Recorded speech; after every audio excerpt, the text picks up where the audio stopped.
আসসালামু আলাইকুম। ওয়েলকাম করছি আমার Facebook ID Saleh Rizwan Samin, Facebook page law and enforcement এবং YouTube channel Sam the remedy Saleh Rizwan Samin থেকে। আমি অনেকদিন পর আবার একটু ক্যামেরার সামনে আজকে উপস্থিত হয়েছি। আমার যারা দর্শক শ্রোতা আছেন, আমার যারা ভিউয়ার্স আছেন, সকলের উদ্দেশ্যে আমি বেশ কিছু বিষয় নিয়ে আলোচনা করতে চাই আজকের এই নতুন এবং স্বাধীন বাংলাদেশ নিয়ে। প্রথমত আমি আমাদের ছাত্র সমাজের বিষয়ে বলতে চাই, তারা যে নতুন দেশটা স্বাধীন করেছে, স্বাধীন শব্দ ছোট হলেও এই স্বাধীনের অর্থটা কি?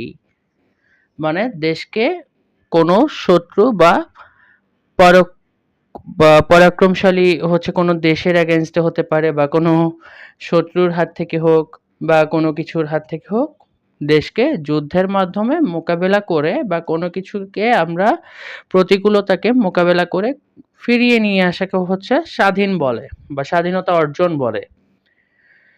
এখন আমরা যে দেশটা স্বাধীন করেছি, আমাদের শিক্ষিত ছাত্র সমাজ, ছাত্র, শিক্ষক, শিক্ষার্থীবৃন্দ বা ছাত্রীরা যারা আছেন এবং অভিভাবকরা, আমি তাদের উদ্দেশ্যে বলতে চাই যে, do you know what is the meaning of independence, freedom? এই যে শব্দগুলো বলেছি, এগুলোর মানে মিনিং জানেন বা মানে বোঝেন? যদি বুঝে থাকেন তাহলে এটাও তো বুঝেছেন আমাদের বাংলাদেশকে আপনাদের সোনার সন্তানেরা বা শিক্ষিত ছাত্র সমাজ, ছাত্রছাত্রীবৃন্দ সকলেই স্বাধীন করেছেন। তাহলে এই যে দেশটাকে স্বাধীন করেছেন, কাদের হাত থেকে স্বাধীন করেছেন? বাহিরের কোনো দেশ থেকে স্বাধীন করেছেন? নাকি হচ্ছে যে আপনারা কোনো শত্রুদের হাত থেকে যুদ্ধ করে স্বাধীন করেছেন? না কিভাবে স্বাধীন করেছেন? আচ্ছা, ধরে নিলাম আপনি আমাদের দেশটাকে স্বাধীন করেছেন বা আপনারা আমাদের দেশটাকে স্বাধীন করেছেন। তাহলে এই স্বাধীন দেশটার নাম কি হবে?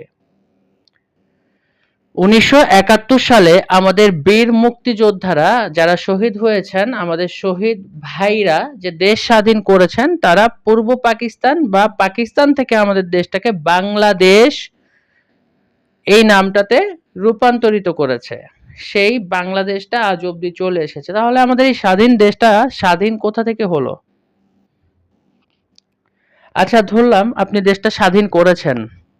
তাহলে আমি একটু আলোচনার স্বার্থে আমার কিছু নোট করেছি, সেই নোটগুলো আমি একটু হচ্ছে যে দেখে নিব। আপনি এই যে স্বাধীন দেশ, এটার তো কোনো নাম দিচ্ছেন না বা আপনি কোনো নাম হচ্ছে যে বলতে পারছেন না। এটার কোনো হচ্ছে যে সংবিধান তৈরি হয়নি। কোনো সংবিধানে গেজেট আকারে বাংলাদেশের নাম যেমন পিপলস রিপাবলিক অফ বাংলাদেশ, গণপ্রজাতন্ত্রী বাংলাদেশ, এই নামটা আমরা আখ্যায়িত করেছি। এখন অবধি এই নামটাই আছে। তাহলে what should be the new name of Bangladesh? আচ্ছা, এদেশের মুদ্রা, এটা তো সেই স্বাধীন আমল থেকে টাকা টাকা বলে এসেছে, টাকা। তাহলে এটার নামটা কি হবে? এই স্বাধীন দেশে তো সবকিছুই স্বাধীনভাবে শুরু করতে হবে। মুদ্রাটার নাম কেন টাকা থাকবে? তাহলে এটার নাম চেঞ্জ করা দরকার না? এই যে মুদ্রার মধ্যে আমাদের জাতির পিতা বঙ্গবন্ধুর মানে ছবি দেওয়া আছে, তাই না? বিভিন্ন মানে আমাদের ৫ টাকা, ১০ টাকা, ৫০ টাকা, ১০০ টাকা, এগুলোর মধ্যে আমাদের বঙ্গবন্ধু শেখ মুজিবুর রহমানের নাম দেওয়া আছে। তাহলে এই যে মুদ্রাটার মধ্যে কিসের নাম বা কার ছবি দেওয়া থাকবে বলেন তো? কার লোগো দেওয়া থাকবে? কিসের লোগো দেওয়া থাকবে? এটা একটু বলেন। এই মুদ্রার নাম কি হবে? রিয়াল না ডলার না বা কি হবে এটা? ইউরো না কি হবে বলেন তো? না রুপি, কি হবে, এটার নাম কি দিবেন? আচ্ছা, আমাদের তো ১৯৭১ সালে যে মুক্তিযোদ্ধারা ছিলেন, তাদের নামটা হচ্ছে যে আমরা শ্রদ্ধা ভরে স্মরণ করি। তাহলে আমাদের এখানে মুক্তিযোদ্ধা ৭ জন, ওনাদের নাম কি? কোন ৭ জন মুক্তিযোদ্ধা? এটা কেন সরকারিভাবে ঘোষণা করা হচ্ছে না? এটা কেন গেজেটে আসছে না? যে আমাদের ৭ জন বীর মুক্তিযোদ্ধা আগে যারা ছিলেন, এখন বর্তমানে ৭ জন বীর মুক্তিযোদ্ধারা এই নাম। আচ্ছা, এ গেল আরেকটা কথা। আচ্ছা, তাহলে এই যে স্বাধীনতা এনে দিয়েছে আমাদের সাধারণ শিক্ষার্থী, অভিভাবক মিলে সবাই। তাহলে আমাদের ১৯৭১ সালে যে দেশ স্বাধীন হয়েছিল সেখানে একজন জাতির পিতা ছিলেন বঙ্গবন্ধু শেখ মুজিবুর রহমান। এখন সেই জাতির পিতা কে? আমরা কাকে জাতির পিতা বলে আখ্যায়িত করব বলেন? এ নামটা কার হবে? এটাও তো বলে দেওয়া দরকার, তাই না? আচ্ছা, স্বাধীনের পর বা দেশ স্বাধীন যখন হয়েছে, আমরা ধরে নিলাম এটা আমাদের দেশ স্বাধীন হয়েছে। এই যে স্বাধীন যে আপনারা করেছেন, এই যে মুক্তিযোদ্ধা বলে আপনারা যে এই যে লম্বা একটা লাইন দিচ্ছেন সবাই, আমাদের যারা মুক্তিযোদ্ধা আছেন, তাহলে এই যে মুক্তিযোদ্ধা আ যারা আছেন শিক্ষার্থীবৃন্দরা যারা এই যে মুক্তিযুদ্ধ করেছেন, মুক্তিযোদ্ধা কোটা বাতিল নিয়ে আপনারা যারা এত এই যে এই আন্দোলনটা করেছেন, এই যুদ্ধটা করেছেন, এইখানেও তো এই মুক্তিযোদ্ধারা এই কোটা মুক্তিযোদ্ধা কোটায় তো তারা এখন হচ্ছে যে উপদেষ্টা হিসেবে পদ পেয়েছে। তাহলে এটা ১৯৭১ সালে যারা যুদ্ধ করেছে তাদের কোটা থাকলেই দোষ হয়ে গেল? আর এখন তো আপনারা তাহলে কোটা কোটা নিয়ে উপদেষ্টা হয়ে গেছেন। তাহলে এটা তো পল্টি দেওয়ার মতো হলো না তাদের সাথে? আচ্ছা। আরেকটা বিষয় আমি দেখলাম যে এই যে দেশটা স্বাধীন দেশ, এই দেশের আয়তন কত হবে? এর দৈর্ঘ্য, ব্যাস কতটুকু, এটা কি বেড়েছে না কমেছে? এটার বিষয়েও কিন্তু আমাদেরকে কোনো কিছু জানানো হয়নি। আচ্ছা। মুদ্রাতে আমরা তো আগেই বলেছি যে মুদ্রাতে আমাদের শেখ মুজিবুরের ছবি দেওয়া আছে। তাহলে এখন মুদ্রার নামটা কি চেঞ্জ করা হবে? সেটাও তো আমাদেরকে বলে দেওয়া দরকার। আচ্ছা, আমাদের এই যে স্বাধীন দেশ, এই স্বাধীন দেশের একটা আমরা আ ব আগে যে আমাদের বাংলাদেশ ছিল, হ্যাঁ? সেখানে আমরা জাতীয় পতাকা লাল সবুজ বৃত্তের হচ্ছে যে লাল সবুজের স্কয়ারের মধ্যে লাল একটা বৃত্ত আমরা দিয়ে এটাকে আমরা হচ্ছে যে পতাকা হিসেবে আ আ ব্যবহার করেছি। এখন আমাদের জাতীয় পতাকা কি হবে? এর আয়তন কি হবে? এর ব্যাসার্ধ কি হবে? এর পরিধি কতটুকু হবে? এই জিনিসগুলো তো আমাদেরও জানা দরকার। আচ্ছা, আমাদের জাতীয় সংগীতটা কি হবে? আগে তো আমরা রবি ঠাকুরের 'আমার সোনার বাংলা আমি তোমায় ভালোবাসি' এই গানটাকে আমরা জাতীয় সংগীত হিসেবে ব্যবহার করেছি। তাহলে আমাদের স্বাধীন দেশে একটা স্বাধীন জাতীয় সংগীতের প্রয়োজন আছে। আমাদের স্বাধীন জাতীয় সংগীত মানে স্বাধীন দেশের স্বাধীন আ আ একটা রাষ্ট্র পরিচালনার ক্ষেত্রে একটা জাতীয় সংগীতের প্রয়োজন হয়। সেই জাতীয় সংগীতটা আমরা কি ব্যবহার করব? সেটাও আমাদেরকে প্রজ্ঞাপন বা গেজেট আকারে বের করে দিক। আচ্ছা। আমাদের জাতীয় ফুল আগে ছিল একটা, জাতীয় ফল ছিল একটা, জাতীয় প্রতীক ছিল একটা, জাতীয় পাখি ছিল একটা, জাতীয় মাছ ছিল একটা, এখন জাতীয় পশু ছিল একটা। এখন এগুলো কি হবে সেটা বলেন? আচ্ছা, এগুলো আপনাদের কাছে আমার প্রশ্ন আরকি পয়েন্ট আকারে। দেশ স্বাধীন আসলে হচ্ছে যে আপ আমি যতটুকু বুঝি একবারই হয়। তাই না? আপনারা দেশ স্বাধীন করেন নাই। আমার মতে আপনারা দেশ স্বাধীন করেন নাই। আপনারা একটা সংস্কার এনে দিয়েছেন। গণ অভ্যুত্থানের মাধ্যমে আপনারা দেশে একটা সংস্কার আন্দোলন করেছিলেন, যেটার মাধ্যমে দেশটাকে নতুন করে আমরা একটা সংস্করণের মধ্য দিয়ে নিয়ে এসেছি। তাই না? যেমন একটা আমি যদি বলি যে আমরা ছেলে মানুষ, এদের তো মুসলমান একবারই হয় খতনা। মুসলমানি সরি খতনা একবারই হয়। দেশের খতনা অনেক আগেই হয়ে গেছে। ঠিক আছে? এখানে আর নতুন করে খতনা দেওয়ার দরকার নাই। আমি একটা মানুষ, আমি ইসলাম ধর্মের অনুসারী। এখন আমি কি চাইলে আমি আবার হিন্দু ধর্ম নিয়ে মানে হিন্দু ধর্ম গ্রহণ করতে পারবো? মানে আমি মুসলিমের আমি নামাজও পড়লাম, পাশাপাশি পুজোও দিলাম। এটা কি হয় কখনো? ধর্ম যেমন যার তার একটা করে ধর্ম, সবাই এক ধর্মকে অনুসরণ করছে। খতনা যেমন একবার হয়, আমাদের দেশ স্বাধীনও একবার হয়েছে বলে আমি মনে করি। আচ্ছা। আপনারা এটা বলতে পারেন যে স্বাধীনতার জন্য আপনারা গণ অভ্যুত্থান করেছেন। স্বাধীনতার কোনো হচ্ছে যে সংজ্ঞা আমার মনে হয় যে আপনারা জানেন না।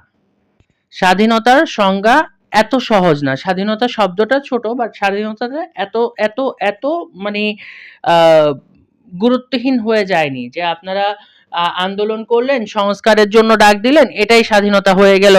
নতুন একটা দেশ হয়ে গেল। তাহলে নতুন দেশের নতুন সবকিছু শুরু করেন আপনারা। ঠিক আছে।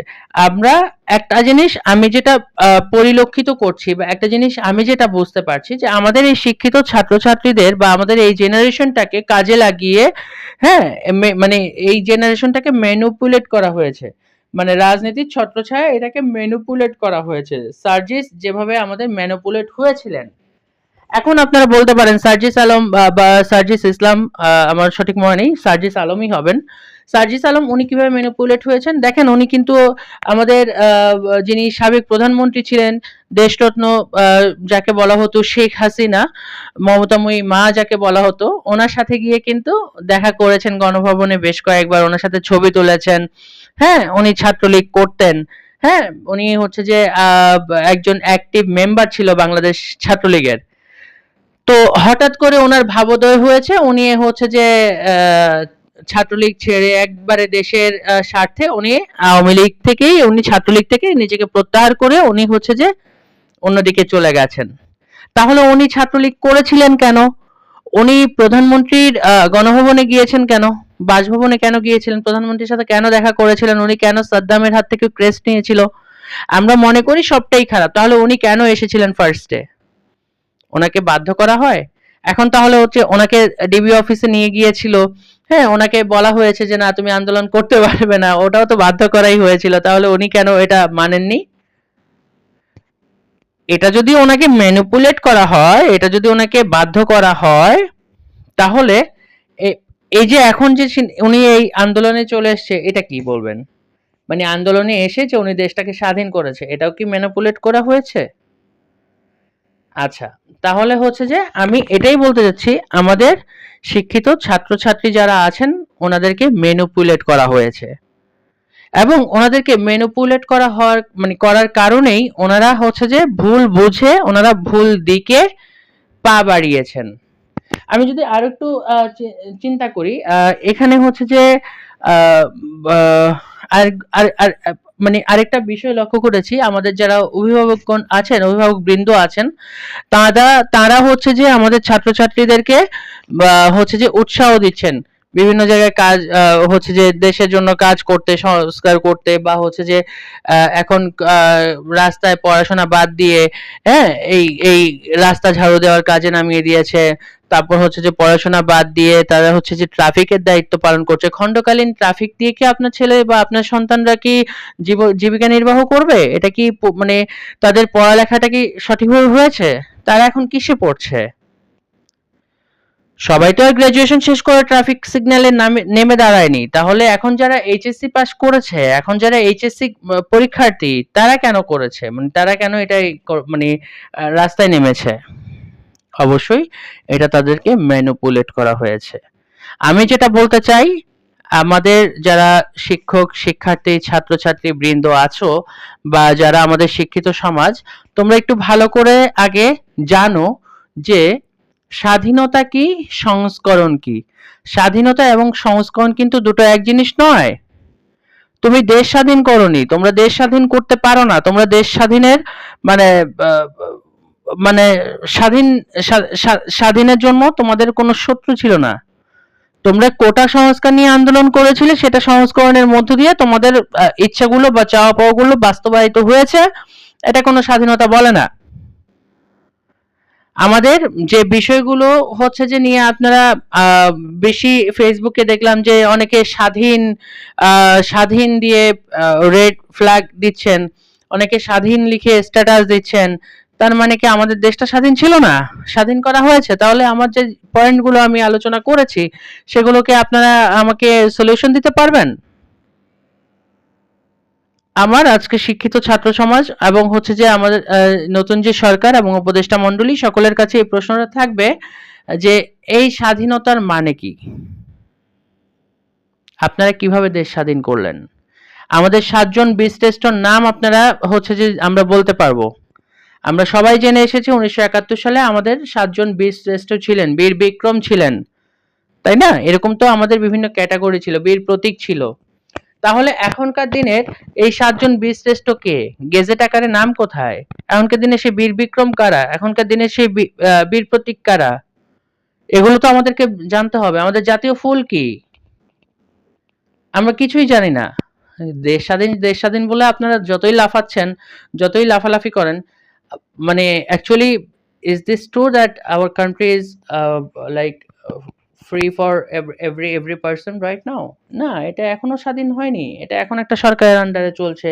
সেটা আবার ভবিষ্যতে আরো কারো আন্ডারে চলবে। তাহলে আমরা স্বাধীনটা কোথায়? কোন দিক দিয়ে হলাম? খালি সরকারের বিপক্ষে গিয়ে আমরা হচ্ছে যে বা সংস্করণ বা যে পদ্ধতিতে গিয়ে আমরা প্রতিবাদ জানাই, সেটাকেই যদি স্বাধীন বলতো, প্রতি মুহূর্তেই তো আমরা পরাধীন হয়ে যাচ্ছি।